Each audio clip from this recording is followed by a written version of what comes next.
Movie Bangla, Bangla ও বাঙালির ঐতিহ্য।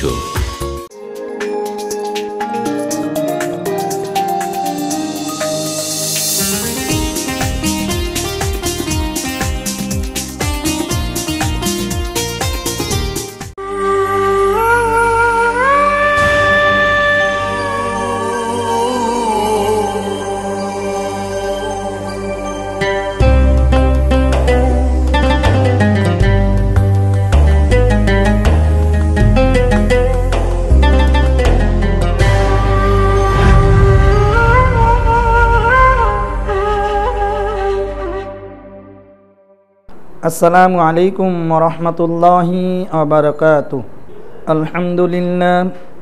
আলহামদুলিল্লাহি নাহমাদুহু ওয়া নাস্তাঈনুহু ওয়া নাস্তাগফিরুহু ওয়া নাউযু বিল্লাহি মিন শুরুরি আনফুসিনা ওয়া মিন সাইয়্যাতি আ'মালিনা।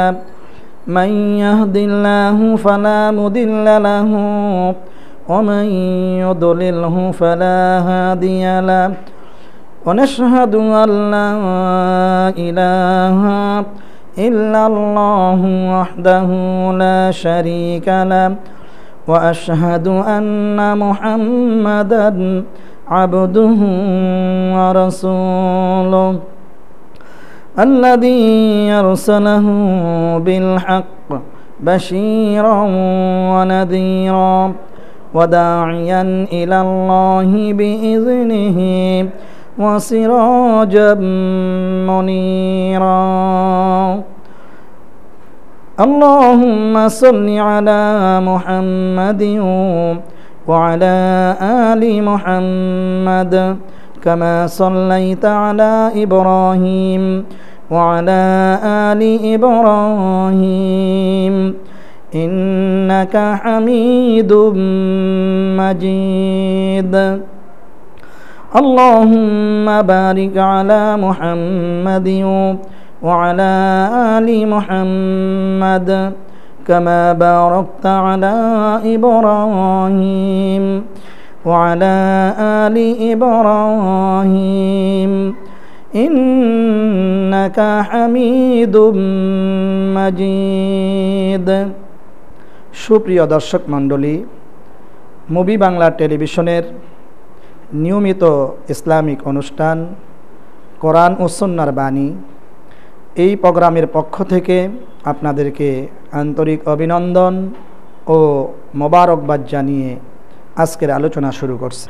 শুরুতেই আল্লাহ রব্বুল আলামিনের দরবারে আমরা শুকর আদায় করছি, যিনি আমাদেরকে এই কোরআন ও সুন্নাহ থেকে কিছু বলার এবং শোনার তৌফিক দিলেন। সেজন্যে সেই মহান মাবুদের দরবারে আমরা শুকর আদায় করছি, সকলেই পড়ছি আলহামদুলিল্লাহ। সম্মানিত সুপ্রিয় দর্শক মণ্ডলী, আমরা গত পর্বে আলোচনা করতেছিলাম হজ্জের ফরজগুলির উপরে। আমরা ইতিমধ্যে একটি ফরজ আমরা আলোচনা করেছি, যে এহরাম বাঁধা। এটি তিনটি ফরজের একটি ফরজ। এহরাম যখন বাঁধব, এহরাম বাঁধার সময় এই তালবিয়া আমাদের জন্য ফরজ।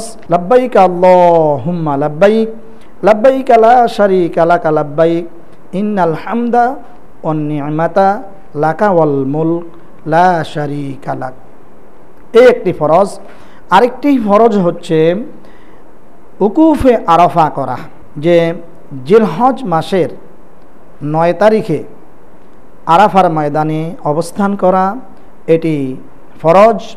আর এটি হচ্ছে হজ্জের সবচেয়ে বড় ফরজ। কেউ যদি এহরাম বাঁধা অবস্থায় আরাফার ময়দানে জিলহজ মাসের 9 তারিখে উপস্থিত না হতে পারে, তার হজ কবুল হবে না, তার হজ হবে না। সুতরাং মা মা'নাল আরাফা, আরাফা এটি আরবি শব্দ, এটি আরবি একটি লৌগতি শব্দ। তার অর্থ হচ্ছে পরিচয়, তার অর্থ হচ্ছে দিদার, তার অর্থ হচ্ছে সাক্ষাৎ। আসুন, আরাফার ময়দান এটি একটি বিশাল ময়দান। হারমাইন শরীফাইন, মক্কাতুল মুকাররমা থেকে 16 কিলোমিটার দূরে এই আরাফার ময়দান উপস্থিত। আরাফার ময়দানটি এমন একটি ময়দান, চোখ জুড়ে যায়। আরাফার ময়দানে আল্লাহ রব্বুল আলমিনের লক্ষ লক্ষ বান্দা এবং বান্দি সারাদিন সেখানে অবস্থান করেন, চোখের পানিতে ভোগ ভাসিয়ে ফেলেন। আরাফার ময়দান এটি এমন একটি ময়দান, আল্লাহ রব্বুল আলমিন যেন গোটা পৃথিবীর সকল মুসলিম মিং জাকারিন আও উংসা, মুসলিম নর এবং নারীর কিসমত যেন আল্লাহ পাক খুলে দেয়। জিলহজ মাসের 9 তারিখে যেন উকুফে আরাফা করার তৌফিক আল্লাহ পাক দান করেন। সেজন্যে আমরা আল্লাহ তাআলার কাছে সাহায্য চাচ্ছি, দোয়া করছি। আরাফার ময়দান আপনারা অবশ্যই অবগত আছেন।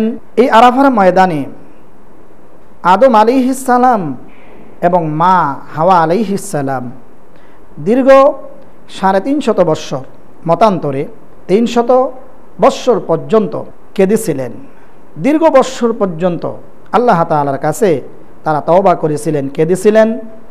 দুইজনের দিদার সাক্ষাৎ হয়েছিল আরাফার ময়দানে।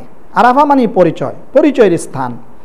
এই আরাফার ময়দানে নবীজি সাল্লাল্লাহু আলাইহি ওয়াসাল্লাম জাবালে রহমত, আরাফার ময়দানে একটি পাহাড় আছে, সেই পাহাড়টির নাম হচ্ছে জাবালে রহমত। আল্লাহ পাক আমাদেরকে এই জাবালে রহমত দেখার তৌফিক দান করুন।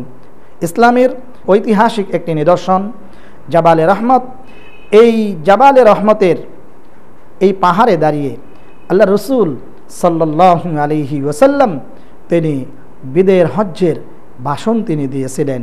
সেদিন আল্লাহর পক্ষ থেকে এ আয়াত নাজিল হয়েছিল, আল-ইয়াউমা আকমালতু লাকুম দীনাকুম ওয়া আতমামতু আলাইকুম নি'মাতি ওয়া রাদিতু লাকুমুল ইসলাম দীনা।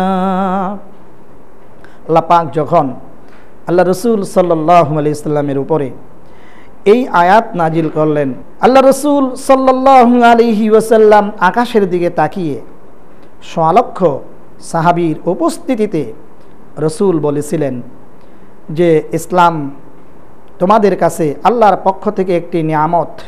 তারাকতু ফীকুম আমরাইন লান তাদিল্লু মা তামাসসাকতুম বিহিমা কিতাবাল্লাহ ওয়া সুন্নাতু রাসূলি। তোমাদের কাছে আমি দুটি জিনিস রেখে যাই, একটি হচ্ছে কিতাবুল্লাহ আল্লাহর কোরআন, আরেকটি হচ্ছে সুন্নতে রসুল সাল্লাল্লাহু আলাইহি ওয়াসাল্লাম আমার বাণী, আমার হাদিস তোমাদের কাছে আমি রেখে যাচ্ছি। আমার বিদায়ের পরে কিয়ামত পর্যন্ত যারা এই দুটি জিনিসকে আঁকড়িয়ে ধরে রাখবে আল্লাহ পাক তাদেরকে সোজা জান্নাতে দিয়ে দিবে। জান্নাত হবে তাদের চির আবাসন, জান্নাত হবে তাদের চির ঠিকানা। আর যদি এই দুটি বস্তু থেকে, নিয়ামত থেকে যদি আমার উম্মত বঞ্চিত হয়ে যায়, এরা যদি এই দুটি জিনিস আঁকড়িয়ে ধরে রাখতে না পারে, তাহলে তাদের আবাসন হবে চির জাহান্নাম, তারা জাহান্নামের লাকড়ি হবে। এ আয়াত নাজিল হওয়ার পরে আরাফার ময়দানে কান্নার রোল পড়ে গেল। সাহাবায়ে কেরাম চোখের পানিতে বুক বাসাচ্ছেন। সাহাবায়ে কেরাম, সমস্ত সাহাবায়ে কেরামের মধ্যে কান্নার রোল পড়ে গেল। এ আয়াতের আরেকটি মর্ম কথা হচ্ছে ইসলাম পরিপূর্ণ হয়ে গেছে, ওহির দরওয়াজা বন্ধ হয়ে যাবে। রসুল সাল্লাল্লাহু আলাইহি ওয়াসাল্লাম তিনি আমাদের কাছ থেকে বিদায় হয়ে যাব, রসুল চলে যাবে, আর রসুল থেকে আমরা চিরদিনের জন্য এতিম হয়ে যাব। এই কথা যখন তামাম আরাফার ময়দানে ছড়িয়ে পড়ল, আরাফার ময়দানে কান্নার রোল পড়ে গেল।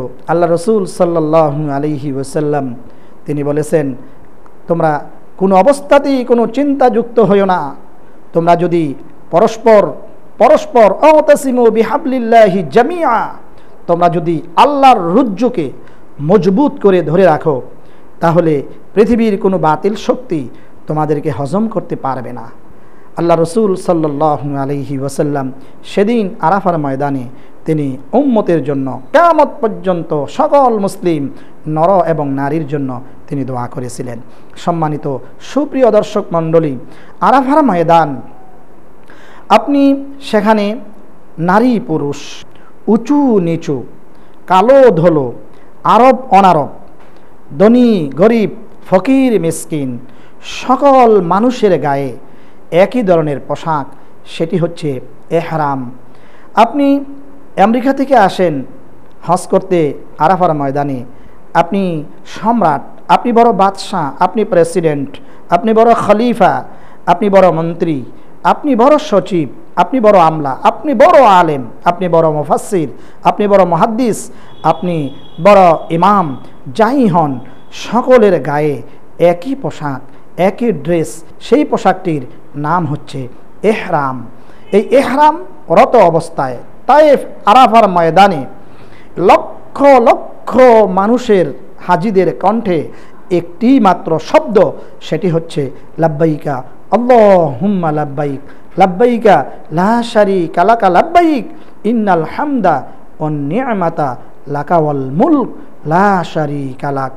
আপনি আরাফার ময়দানে যেদিকে তাকাবেন সেদিকেই দেখবেন হাজী সাহেবেরা তাঁবুতে বসে, তারপরে সেখানে নিম গাছের নিচে বসে, পাহাড়ের ঢালে বসে, আকাশের শূন্য আকাশের দিকে তাকিয়ে, দুটি হাত আকাশের দিকে তাকিয়ে চোখের পানিতে কেঁদে কেঁদে হাজী সাহেবেরা ভোগ বাসাচ্ছেন। এই দৃশ্যটি বড়ই বড়ই করুণাময়, বড়ই সাংঘাতিক। এই দৃশ্যটি আপনার মনকে, আপনার হৃদয়কে, আত্মাকে প্রশান্তিতে ভরে দেয়। মনে হয় যেন আকাশ থেকে আল্লাহর পক্ষ থেকে রহমতের ঝর্ণা দ্বারা আরাফার ময়দানে নাজিল হচ্ছে। সুবহানাল্লাহ, সুবহানাল্লাহ। সুপ্রিয় দর্শক মণ্ডলী, বিরতিতে যাচ্ছি, বিরতির পরে আবার ফিরে আসব।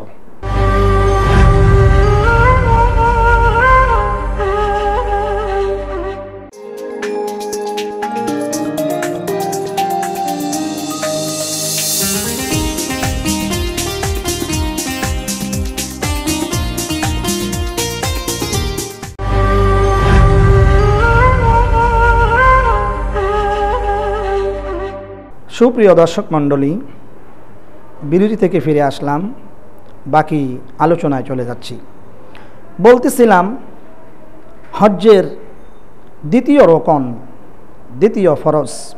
সম্মানিত সুপ্রিয় দর্শক মণ্ডলী, আরেকটি নিদর্শনের কথা সেখানে আমরা বলি যে আরাফার ময়দানে একটি মসজিদ আছে, যেই মসজিদটির নাম হচ্ছে মসজিদে নামিরা। এই মসজিদে নামিরা এটি এমন একটি বিশাল মসজিদ, যেই মসজিদে একসাথে 8 লক্ষ হাজী সাহেব জামাতের সাথে নামাজ আদায় করতে পারে। সুবহানাল্লাহ, সুবহানাল্লাহ। ঐতিহাসিক বর্ণনায় পাওয়া যায় যে আরাফার ময়দানে যখন আদম আলাইহিসসালাম এবং মা হাওয়া আলাইহিসসালাম তাদের যখন দিদার হলো, সাক্ষাৎ হলো, আরাফা হলো, তাদের সাক্ষাতের পরে আল্লাহ রব্বুল আলামিনের দরবারে মা হাওয়া আলাইহিসসালাম এবং আদম আলাইহিসসালাম সিজদায় পড়ে গেলেন। এই সিজদাটা আরাফার ময়দানে, যেই জায়গাতে আল্লাহ রব্বুল আলামিনকে এই জমিনে প্রথম যে সিজদাগুলি দিয়েছিলেন, সিজদাটা দিয়েছিলেন, সেটা আরাফার ময়দান। এবং মসজিদে ঐতিহাসিকগণ বর্ণনা করেন সেটি মসজিদে নামিরার মধ্যেই। এখানেই আদম আলাইহিসসালাম, মা হাওয়া আলাইহিসসালাম জমিনে প্রথম আল্লাহ রব্বুল আলামিনকে সিজদা করছে। আসুন, এই আরাফার ময়দানে আমাদের জীবনের যত চাওয়া, মানুষের জীবনে চাওয়ার কোনো শেষ নাই, সবচাইতে বড় চাওয়া এবং পাওয়া হচ্ছে আল্লাহ রব্বুল আলামিনের রহমত। আমরা যদি আল্লাহ রব্বুল আলামিনের রহমত পেয়ে যাই, তার যদি করুণা পেয়ে যাই, তিনি যদি আমাদের প্রতি সন্তুষ্ট হয়েই যান, তাহলে আমাদের কিসমত খুলে যাবে, আমরা হতভাগা থাকব না, আমরা সৌভাগ্যবান হয়ে যাব। আমাদেরকে মনে রাখতে হবে আরাফার ময়দানে মসজিদে নামিরার মধ্যে জোহর এবং আসর নামাজ, জোহর এবং আসর নামাজ 2 ওয়াক্ত নামাজ একসাথে এক আজানে এখানে নামাজ হয়। এরপরে যখন সারাটা দিন শেষ হয়ে যাবে আরাফার ময়দান থেকে যখন আপনি বিদায়ী হবেন মুজদালিফার উদ্দেশ্যে, আরাফার ময়দানে আপনার যত চাওয়া এবং পাওয়া আছে আল্লাহ তাআলার কাছে চেয়ে নেবেন, কোনো চাওয়াকে বাদ দিবেন না। ছোট থেকে ছোট, বড় থেকে বড়, আপনি কোনো চাওয়াকে বাদ দিবেন না, আল্লাহ তাআলার কাছে আপনি চেয়ে নেবেন, হে আল্লাহ, জীবনের এই আরাফা উকুফে আরাফা যেন আমার শেষ না হয়ে যায়, আমি যেন বারবার এই উকুফে আরাফা আমার জন্য আল্লাহ তুমি কবুল করে নাও, আমি যেন বারবার আরাফার ময়দানে এই হজ্জের দিন উপস্থিত হতে পারি। আল্লাহ সেই তৌফিক তুমি আমাকে দিয়ে দাও। আমার পিতামাতাকে আল্লাহ তুমি ক্ষমা করে দাও। আমার দাদা দাদি, আমার নানা নানি, আমার শ্বশুর শাশুড়ি, আমার বন্ধু মহল, আমার মহব্বতী মহল, আমার ওস্তাদ, আমার শ্রদ্ধেয় শিক্ষক মণ্ডলী এবং আমার ছাত্র, আমার সমবয়সী সকল মুসলিম নর এবং নারীকে আল্লাহ অবশ্যই তুমি উকুফে আরাফা করার তৌফিক দাও। পরিশেষে আল্লাহ তাআলার কাছে রহমত চাওয়া যে হে আল্লাহ তুমি আমাকে ক্ষমা করে দাও। যদি হয় জীবনের শেষ আরাফা, এটি যদি হয় আমার জীবনের হজ্জের শেষ কাজ, এই বৎসরই যদি আমার জীবনের শেষ হয়ে থাকে, তাহলে আগামী বৎসর যদি আমার কিসমতে না হয়, তাহলে আল্লাহ তোমার রসুল বলেছেন নিষ্পাপ হয়ে যায় হজ্জের মাধ্যমে। আল্লাহ তুমি আমার জীবনের সমস্ত গুনাহগুলো তুমি মাফ করে দাও। আর এইভাবে আল্লাহ তাআলা ছোট থেকে বড় গুনাহগুলি আল্লাহ তাআলার কাছে এইভাবে বলা, যে আমাকে আল্লাহ তাআলার কাছে পেশ করা, যে আল্লাহ তাআলা পেশ না করলেও যেহেতু তিনি আলিমুম বিজাতিস সুদূর, তিনি আমার আত্মার সব খবর রাখেন, না বললেও তো হয়, তথাপিও বান্দা যখন আল্লাহ তাআলার কাছে দরখাস্ত পেশ করে তো আল্লাহ তাআলা বড় খুশি হয়ে যায়, আল্লাহ তাআলা খুশি হয়ে যায়। ঠিক তেমনিভাবে বান্দা যেন আল্লাহ রব্বুল আলামিনকে বলতে থাকেন, আয় আল্লাহ, এই আরাফার ময়দান এটি যদি আমার জীবনের শেষ পরিচয়ের মাঠ হয়ে থাকে, যদি উকুফে আরাফা যদি জীবনের শেষ হয়ে থাকে, আল্লাহ জীবনে বহু অন্যায় করে ফেলেছি, বহু নাফরমানি করে ফেলেছি, বহু গুনাহ করে ফেলেছি। আয় আল্লাহ, ছোট গুনাহ করে ফেলেছি, বড় গুনাহ করে ফেলেছি, গুনাহে কবিরা করেছি, গুনাহে সগীরা করেছি, হাতে গোনা করেছি, পায়ে গোনা করেছি, চোখে গোনা করেছি, মুখে গোনা করেছি, শিরিক করেছি, বিদআত করেছি, এত গোনা করেছি, আমার মতো গুনাহগার এই জমিনে আর নাই।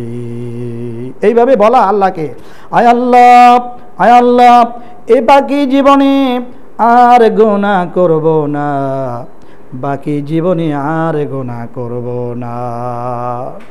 জীবনের সমস্ত গুনাহ থেকে আল্লাহ আজকে উকুফে আরাফার ময়দানে তোমার কাছে ক্ষমা চাচ্ছি।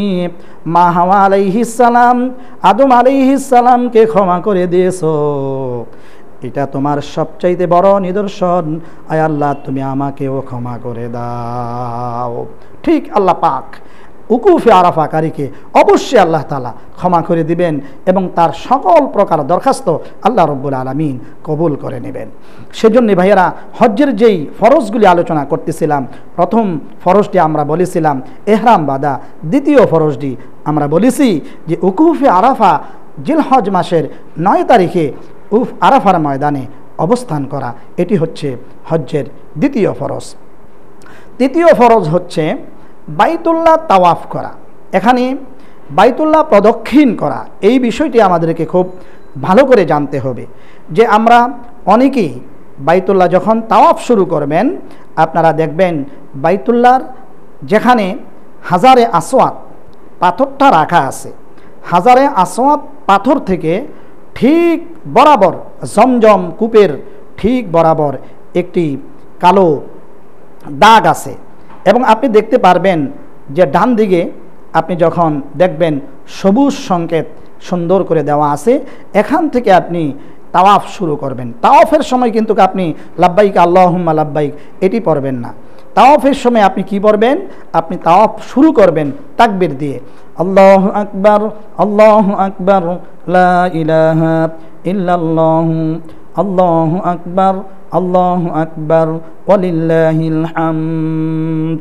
এখানে আরেকটি কথা সম্মানিত হাজী সাহেবেরা আপনাদের উদ্দেশ্যে বলছি যে আপনারা দেখবেন যখন হাজারে আসওয়াদ থেকে যখন আপনারা তাওয়াফ শুরু করবেন, আমরা এখানে দেখতে পাচ্ছি প্রচণ্ড ভিড়, সেখানে লক্ষ লক্ষ হাজী সাহেব প্রচণ্ড ভিড় করেন, হাজারে আসওয়াতে চুমু খাওয়ার জন্য পাগল হয়ে যায়। আমাদের শত চেষ্টা, হাজার চেষ্টা, মরে গেলে যাব, তথাপিও হাজারে আসওয়াতে চুমু খেতেই হবে, এই যে আমাদের একটা টেন্ডেন্সি, এই যে আমাদের একটা নিয়ত, এটা আমাদেরকে উঠাইতে হবে। কারণ আল্লাহ রসুল মানুষকে কষ্ট দিয়ে দিল গুজারগা হাই জলিল আকবর আস্ত আজ হাজারা কাবা এক দিল বেহেতে রাস্ত কাবা বুনিয়াদ আজ খলিল আজ রাস্ত দিল কা বুনিয়াদ আজ খলিল আজ রাস্ত। বলছেন যে মানুষকে কষ্ট দেওয়া যাবে না, মানুষের হৃদয়ে আঘাত করা যাবে না, মানুষের হৃদয়ে আঘাত না করে তোমরা কাবাঘরকে ভেঙে ফেলো। কাবাঘর তৈরি করলেন হজরত ইব্রাহিম খলিল, আর মানুষের দিল, মানুষের মন তৈরি করলেন স্বয়ং আল্লাহ রব্বুল আলামিন। সুতরাং আমাদেরকে সেখানে অত্যন্ত সুন্দর ভূমিকা পালন করতে হবে যে আমরা হাজারে আসওয়াত এবং বাইতুল্লাহর দিকে তাকিয়ে আমরা কি করব? বিসমিল্লাহি বিসমিল্লাহি আল্লাহু আকবার, বিসমিল্লাহি আল্লাহু আকবার বলে আমরা চুমু খাবো। এই চুমুই হাজারে আসওয়াতে চুমুর সমান। আল্লাহ রসুল বলছেন যে ব্যক্তি এভাবেও চুমু খাবে হাজারে আসওয়াতে, আল্লাহ পাক তার অতীত জীবনের সব গুনাহ মাফ করে দেবে। সুবহানাল্লাহ, সুবহানাল্লাহ। এবার আমরা শুরু করি, আমরা কিভাবে তাওয়াফ করব। শুরু করলাম, আমরা শুরু করব আমরা তাকবীর দিয়ে। এই তাকবীরটা কি? এই যে কিছুক্ষণ আগে আমি বলেছি যে আল্লাহু আকবার, আল্লাহু আকবার, লা ইলাহা ইল্লাল্লাহু, আল্লাহু আকবার, আল্লাহু আকবার, ওয়ালিল্লাহিল হামদ। এই তাকবীর পরে আমরা তাওয়াফ শুরু করব। এখানে তাওয়াফ মানে কি? তাওয়াফ হচ্ছে আল্লাহর ঘর বাইতুল্লাহ, আল্লাহর ঘর বাইতুল্লাহ সর্বোপরি সম্মানার্থে শরীয়তের সকল বিধিবিধান মেনে বাইতুল্লাহকে প্রদক্ষিণ করাকেই তাওয়াফ বলে। এই তাওয়াফের মধ্যে কোনো ধরনের বেয়াদবি করা যাবে না। আমরা দেখতে পাচ্ছি যে বাইতুল্লাহ যখন তাওয়াফ চলে, যখন তাওয়াফ করতে থাকে আমরা অনেকেই দুনিয়াবি কথা বলি, তারপরে দেখি যে 4, 5 জন, 7 জন, 10 জন একসাথে হয়ে দুনিয়াবি গল্প গুজব করে তারপরে তাওয়াফও করে। এই তাওয়াফের 2 পয়সার কোনো মূল্য আল্লাহ তাআলার কাছে।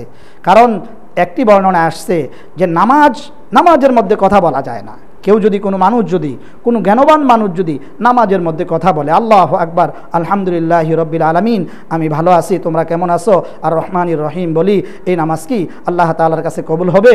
এটি কিয়ামত পর্যন্ত আল্লাহ তাআলার কাছে কবুল হবে না। ঠিক তাওয়াফটা বাইতুল্লাহর সম্মানার্থে যখন তাওয়াফ শুরু করবেন, কোনো অবস্থায় দুনিয়াবি কথা বলা যাবে না, যাবে না, যাবে না। এটি আমাদেরকে মনে রাখতে হবে। কারণ তাওয়াফের প্রতিটি সেকেন্ড আমার জীবনের জন্যে, প্রতিটি মুহূর্ত আমার জীবনের জন্য একটি বড় নিয়ামত। কারণ তাওয়াফরত অবস্থায় বান্দার দোয়া যেই পরিমাণে কবুল হয়, এত কবুল হয় না কোথাও।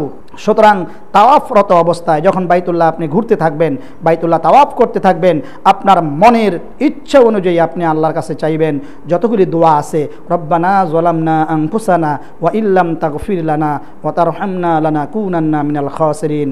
তারপরে রব্বানা হাবলানা মিন আজওয়াজিনা ওয়া যুররিয়াতিনা কুররাতা আ'য়ুনি ওয়াজআলনা লিল মুত্তাকিনা ইমামা রব্বি জাআলনি মুকিমাস সালাতি ওয়া মিন যুররিয়াতি রব্বানা ওয়া তাকাব্বাল দুআ রব্বির হামহুমা কামা রব্বায়ানি সগীরা রব্বির হামহুমা কামা রব্বায়ানি সগীরা।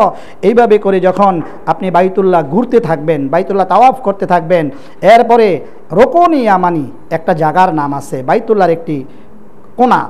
বাইতুল্লাহর এই রুকনে ইয়ামানি যে জায়গাটা, এই জায়গাটার নিদর্শন হচ্ছে এই রাসূল করিম সাল্লাল্লাহু আলাইহি ওয়াসাল্লাম তিনির উপরে যখন হিজরতের আয়াত নাজিল হলো, আল্লাহ রব্বুল আলামিন যখন বললেন, বন্ধু তুমি হিজরত করো মক্কা থেকে মদিনায়।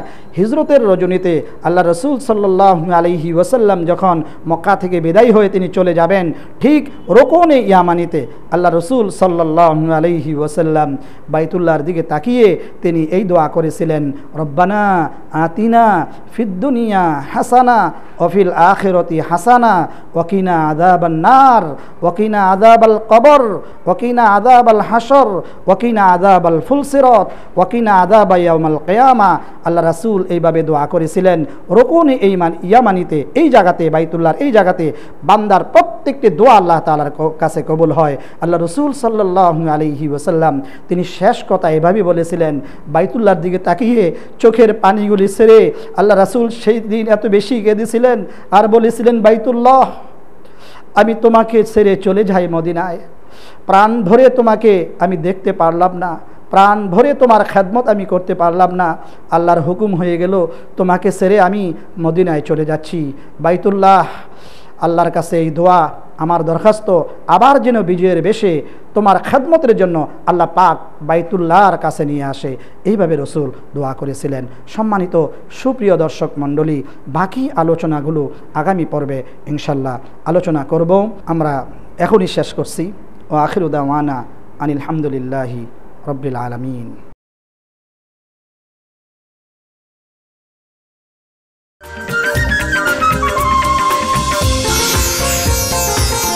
মুভি বাংলা, বাংলা ও বাঙালির ঐতিহ্য।